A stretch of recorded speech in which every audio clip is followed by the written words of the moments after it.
UPPL हान्जानि थाखाय जोबोद मोनसे मोजां खौरां दिनै बारग' EM आरो दिहिरायाव खेबनै MCLA जानाय गणेश सामदास बिथां जाय GSP नि वार्किं प्रेसिडेन्टमोन बिथाङा गावनि गोबां दैदेनगिरिफोरखौ लानानै दिनै UPPL हान्जायाव जइन जादों आरो जों बिथांखौ बरायदों।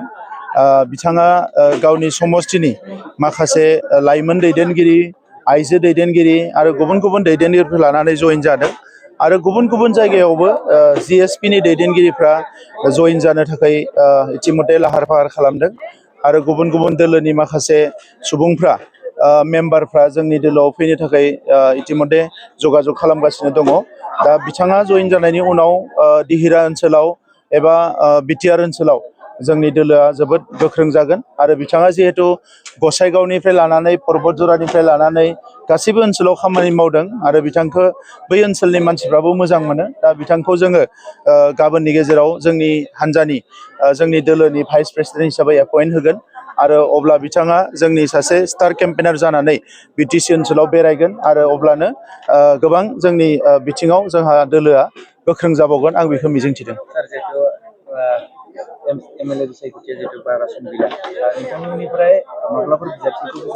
जोङो बिजाथिखौ फोसावगोन मानोना मार्च दाननि गेजेरावसो बिसायख'थिया फोसावजागोन बिसायख'थिनि समा।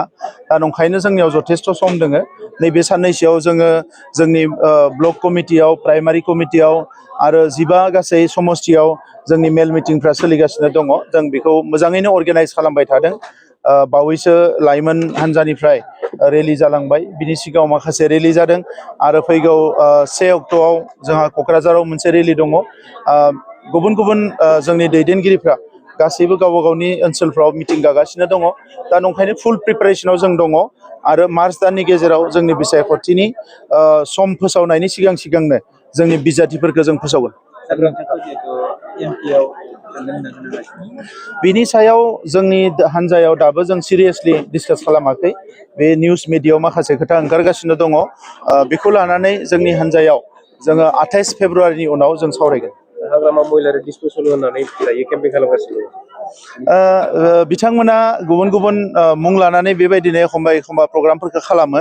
नाथाय नैबे बिसायख'थियाव BPF दोलोनिया बारा मोजां जानाय नङा। मानि थाखाय जों नुयोब्ला बे थांनाय मास मोनब्रैयाव थासारिया जोबोद गाज्रि जादों ओनसोलनि आरो बेखौ लानानै मानसिफ्रा बयबो बुजिदों जे UPPL थानाय मोनब्ला गोजोन थासारि थागौमोन, बयबो हारि माहारिनि गेजेराव अनलायनाया थागौमोन, मोजाङै सोलिगौमोन आरो सरकारावबो बिथांमोना जिबायदि खामानि मावगासिनो दङ बेखौ लानानै रायजो राजाफोरनि गेजेराव गोजोननाय गैया। दा नंखायनो फैबाय थानाय बिसायख'थियाव जोंनि रिजाल्टआ जोबोद मोजां जागोन बेखौ जों बुंनो हायो।